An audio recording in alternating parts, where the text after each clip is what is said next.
தமிழ் பத்தி பார்க்க போறோம் இல்லையா? இதே பாடல் தான் நான் சொன்னேன். 10ஆம் வகுப்பு படிக்கும் போது எனக்கு மனப்பாடம் பண்ணி நீங்க ஒப்புவித்தீங்கன்னா உங்களுக்கு பரிசு அளிக்கப்படும் சொன்னாங்க. 10ஆம் வகுப்பு நான் படிக்கும் போதுதான் இந்த பாடலை நான் முதல் முறையா பார்க்கிறேன். தமிழின் இனிமை கனியிட ஏறிய சுளையும் முற்றல் கடையிட ஏறிய சாரும் பனிமலர் ஏறிய தேனும் காய்ச்சி பாயிட ஏறிய சுரும் நடிப்பசு பொழியும் பாலும் தென்னை நல்கிய குளிரில நீரும் இனியன என்பேன் எனினும் தமிழை என்னுயிர் என்பேன் கண்டீர். கனியிட ஏறிய சுளை பலாபழத்துல சுளையா அந்த சுளைகள் இருக்கக்கூடிய சுவை சிறப்பானதுதான்.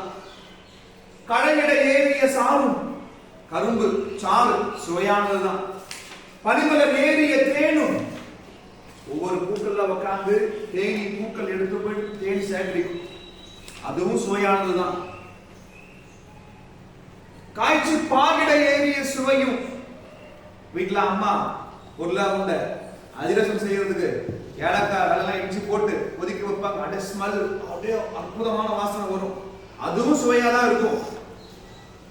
நடிப்பசு பொழியும் பாலும் பசுமாடு கொடுக்கக்கூடிய பாலும் தென்னை நல்கிய குளிரில நீரும் குளிர்ந்த இள நீரும் இவைகள் எல்லாமே சுவையானதுதான்.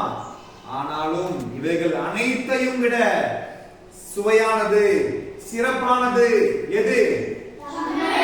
தமிழ் என்றார் பாரதிதாசன். இதை நீங்க உணர்வு பூர்வமா படிக்கணும். நான் இப்ப சும்மா வேகமா சொல்லிட்டேன், மீண்டும் நான் என்ன பண்ணிட்டேன் பொறுமையா சொல்லுவேன்.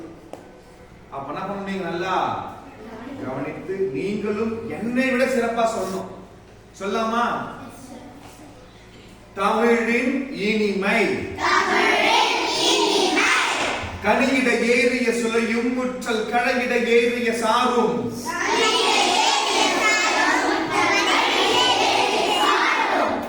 பனிமலர் ஏறிய தேனும் காய்ச்சி பாவிட ஏறிய சுவையும்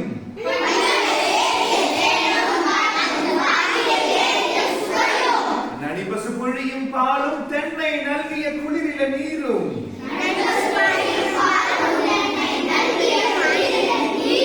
இனியன என்பேன் எனினும் தமிழை என்னுயிர் என்பேன் கண்டீர். பாரதிதாசன், புரட்சி கவிஞர் பாரதிதாசன். ஓகேவா? இந்த பாடல் உங்களுக்கு உணர்வு போச்சா? இதே சேம் ஆக்ஷன் பாடி காமிங்க. ஓகேவா? நன்றி.